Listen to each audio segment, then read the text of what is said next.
Swastiastu. Perkenalkan, nama saya Wayan Tiara. Saya dari kelas manajemen 22A NPM 22411023. Pada video kali ini saya membahas mengenai analisis jabatan dan rancangan pekerjaan. Yuk simak videonya. Pengertian dari analisis jabatan adalah proses yang dilakukan oleh perusahaan untuk memahami tugas dan tanggung jawab yang harus dilakukan oleh karyawan dalam sebuah posisi atau jabatan. Dalam proses analisis jabatan, perusahaan mengumpulkan dan mengolah data untuk menghasilkan tentang deskripsi dan spesifikasi jabatan. Tujuan dari analisis jabatan adalah untuk mengidentifikasi komponen yang penting dari jabatan tersebut, seperti tugas, keterampilan, kualifikasi, dan karakteristik yang dibutuhkan. Ada pula beberapa manfaat dari analisis jabatan bagi perusahaan, yaitu adalah mempermudah proses perekrutan karyawan, kemudian membantu perusahaan dalam menentukan KPI dan mengevaluasi suatu jabatan. Kemudian ada memfasilitasi pembagian kerja ke dalam jabatan yang berbeda. Kemudian membantu perusahaan dalam menentukan kenaikan jabatan atau promosi, penurunan jabatan atau demosi, dan pergeseran jabatan atau mutasi berdasarkan kinerja karyawan dan kebutuhan bisnis. Selanjutnya ada memperjelas deskripsi pekerjaan dengan mengidentifikasi tugas-tugas spesifik, tanggung jawab, dan kriteria sukses untuk setiap posisi dalam perusahaan. Terakhir ada membantu karyawan dan perusahaan untuk mengidentifikasi skill tugas dan tanggung jawab posisi tertentu. Nah, cara membuat analisis jabatan meliputi beberapa langkah, seperti mengumpulkan informasi, mengenali dan memahami beberapa tugas harian dari suatu jabatan, menentukan tujuan jabatan dalam perusahaan, dan melakukan pemeliharaan dan pembaruan secara berkala. Selanjutnya ada landasan utama kegiatan MSDM. Dari landasan utama kegiatan MSDM tersebut, dapat disimpulkan bahwa MSDM merupakan suatu ilmu atau cara mengatur hubungan dan mengelola personalia dalam sebuah organisasi atau perusahaan. MSDM memiliki beberapa fungsi seperti perencanaan, pengaturan, pengembangan, kompensasi, kesehatan dan keselamatan kerja, hubungan atasan dengan bawahan, dan penelitian tentang sumber daya manusia.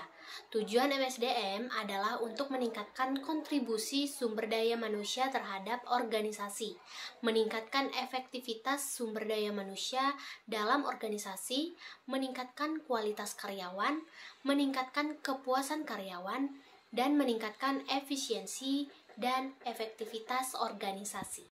Selanjutnya ada pelaksanaan analisis jabatan. Nah, langkah-langkah dari pelaksanaan analisis jabatan yang dapat diambil dari beberapa sumber, yaitu yang pertama ada persiapan.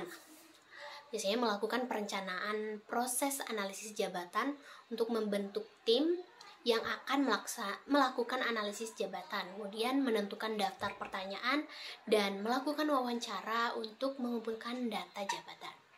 Yang kedua yaitu pengumpulan data jabatan. Biasanya mengisi daftar pertanyaan yang telah disiapkan, kemudian melakukan wawancara dengan karyawan yang menepati jabatan tersebut. Yang ketiga yaitu ada pengolahan data, di mana mengolah data yang telah dikumpulkan untuk menghasilkan informasi tentang deskripsi dan spesifikasi jabatan. Kemudian menyusun informasi jabatan yang mencakup tugas pokok, kualifikasi, dan karakteristik yang dibutuhkan. Selanjutnya ada penyusunan hasil analisis jabatan. Biasanya menyusun hasil akhir analisis jabatan, kemudian menyampaikan hasil pelaksanaan analisis jabatan kepada pejabat, pembina kepegawaian instansi yang bersangkutan. Yang kelima, yang terakhir, yaitu evaluasi dan pembaruan. Biasanya melakukan evaluasi terhadap hasil analisis jabatan secara berkala atau melakukan pembaruan terhadap informasi jabatan jika diperlukan. Nah, selanjutnya ada mengidentifikasi jabatan yang akan dianalisis. Biasanya melakukan analisis jabatan, langkah pertama adalah mengidentifikasi jabatan yang akan dianalisis. Ada pula beberapa cara untuk mengidentifikasi jabatan. Yang pertama yaitu mengidentifikasi jabatan yang kritis atau strategis dalam organisasi. Kedua, yaitu mengidentifikasi jabatan yang sering mengalami perubahan tugas atau tanggung jawab. Ketiga, yaitu mengidentifikasi jabatan yang memiliki tingkat turnover yang tinggi. Keempat, yaitu mengidentifikasi jabatan yang memiliki keterkaitan dengan tujuan strategis organisasi. Kelima, yaitu mengidentifikasi jabatan yang memiliki peran penting dalam mencapai tujuan organisasi. Nah, setelah jabatan yang akan dianalisis telah diidentifikasi, langkah selanjutnya adalah melakukan pengumpulan data dan pengolahan data untuk menghasilkan informasi tentang deskripsi dan spesifikasi jabatan.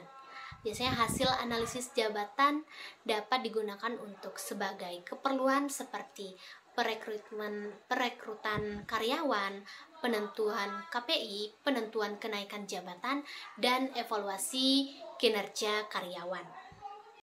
Selanjutnya menjelaskan pendekatan perancangan jabatan. Perancangan jabatan atau job design adalah proses yang ditentukan dan diciptakan oleh perusahaan untuk merancang jabatan atau posisi kerja yang efektif dan efisien. Beberapa pendekatan perancangan jabatan yang dapat dilakukan. Yang pertama yaitu pendekatan sistem. Pendekatan ini melihat jabatan sebagai bagian dari sistem yang lebih besar dalam organisasi. Kemudian fokus pada hubungan antara jabatan dengan sistem organisasi secara keseluruhan. Kemudian tujuannya adalah untuk memastikan bahwa jabatan tersebut mendukung tujuan organisasi secara keseluruhan. Kedua, yaitu pendekatan diagnostik. Pendekatan ini melihat jabatan sebagai suatu masalah yang harus dipecahkan. Fokus pada analisis tugas dan tanggung jawab jabatan serta kualifikasi yang dibutuhkan. Tujuannya adalah untuk merancang jabatan secara efektif dan efisien dengan mempertimbangkan kebutuhan organisasi dan karyawan. Ketiga, itu ada pendekatan motivasi. Pendekatan ini didasarkan pada psikologi organisasi, fokus pada merancang jabatan yang dapat merangsang motivasi karyawan dan meningkatkan kepuasan kerja. Tujuannya adalah untuk meningkatkan kinerja karyawan dan efektivitas organisasi. Nah, dalam perancangan jabatan, perusahaan harus mempertimbangkan beberapa elemen penting seperti tugas, wewenang, hubungan, balas jasa, dan kualifikasi dan persyaratan fisik, mental, pendidikan, keterampilan, dan pengalaman. Nah, hasil analisis jabatan dapat digunakan sebagai dasar untuk melakukan evaluasi jabatan, menentukan standar hasil kerja, melakukan rekrutmen, seleksi, dan penempatan, serta menyusun jalur karir.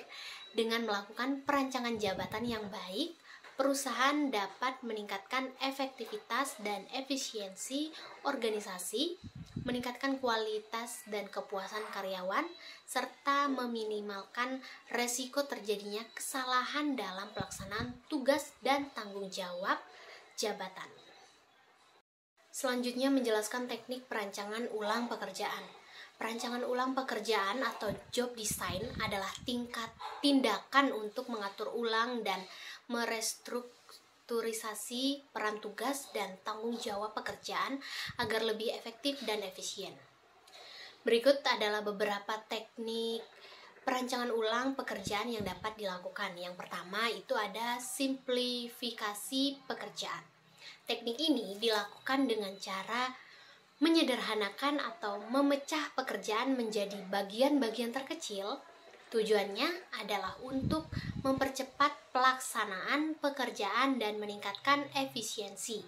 Risiko dari teknik ini adalah pekerjaan menjadi sangat terspesialisasi sehingga menimbulkan kebosanan dan kekurangan tantangan bagi karyawan.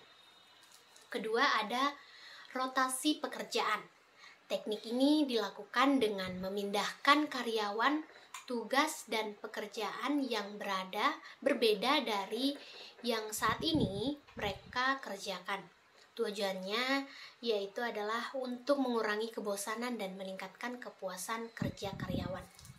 Risiko dari teknik ini adalah tingkat produktivitas awal mungkin rendah karena karyawan yang baru pindah ke pekerjaan yang baru akan membutuhkan waktu untuk menyesuaikan diri dan memahami pekerjaannya.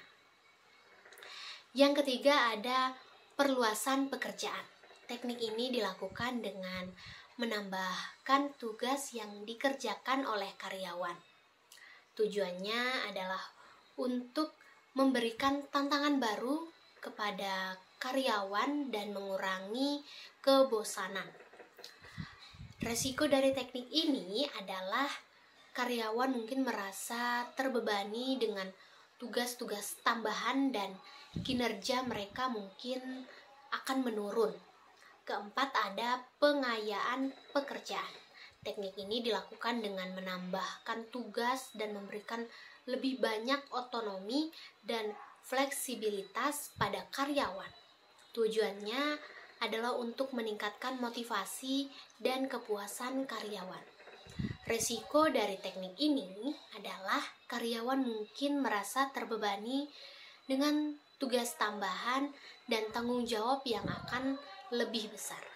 Nah, dalam melakukan perancangan ulang pekerjaan, perusahaan harus mempertimbangkan faktor-faktor seperti fungsi, wewenang, tanggung jawab, hubungan, balas jasa, kualifikasi, dan persyaratan fisik, mental, pendidikan, keterampilan, dan pengalaman. Dengan melakukan perancangan ulang pekerjaan yang baik, perusahaan dapat meningkatkan efektivitas dan efisiensi organisasi, meningkatkan kualitas dan kepuasan karyawan, serta meminimalkan risiko terjadinya kesalahan dalam pelaksanaan tugas dan tanggung jawab pekerjaan. Yang terakhir ada menjelaskan faktor kepuasan kerja.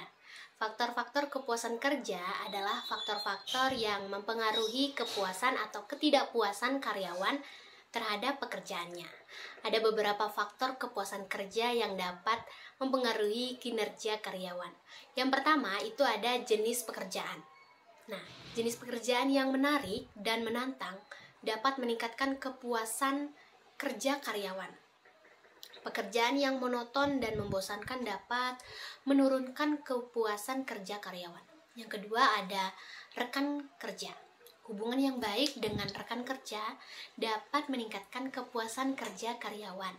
Walaupun konflik dengan rekan kerja dapat menurunkan kepuasan kerja karyawan. 3, ada tunjangan. Tunjangan seperti asuransi, kesehatan, cuti, dan bonus dapat meningkatkan kepuasan kerja karyawan. Tunjangan yang tidak memadai atau tidak adanya tunjangan dapat menurunkan kepuasan kerja karyawan. Yang keempat ada perlakuan yang adil. Nah, perlakuan yang adil dari atasan dan perusahaan dapat meningkatkan kepuasan kerja karyawan. Perlakuan yang tidak adil seperti diskriminasi dan favoritisme dapat menurunkan kepuasan kerja karyawan. Yang kelima ada keamanan kerja.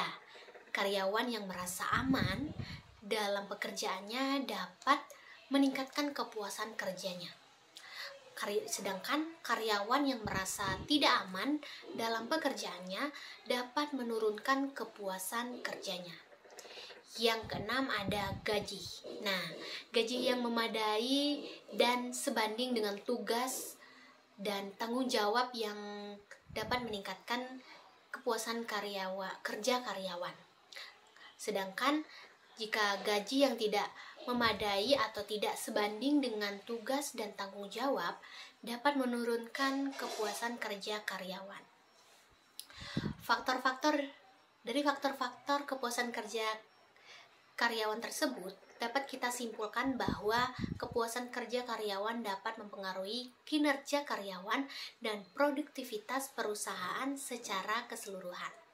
Oleh karena itu, perusahaan harus memperhatikan faktor-faktor kepuasan kerja karyawan dan berusaha untuk meningkatkan kepuasan kerja karyawan agar dapat meningkatkan kinerja dan produktivitas perusahaan. Baiklah, mungkin itu saja yang bisa saya sampaikan mengenai analisis jabatan dan rancangan pekerjaan. Saya akhiri. Wassalamualaikum warahmatullahi wabarakatuh. Om Santi Santi Santi. Terima kasih.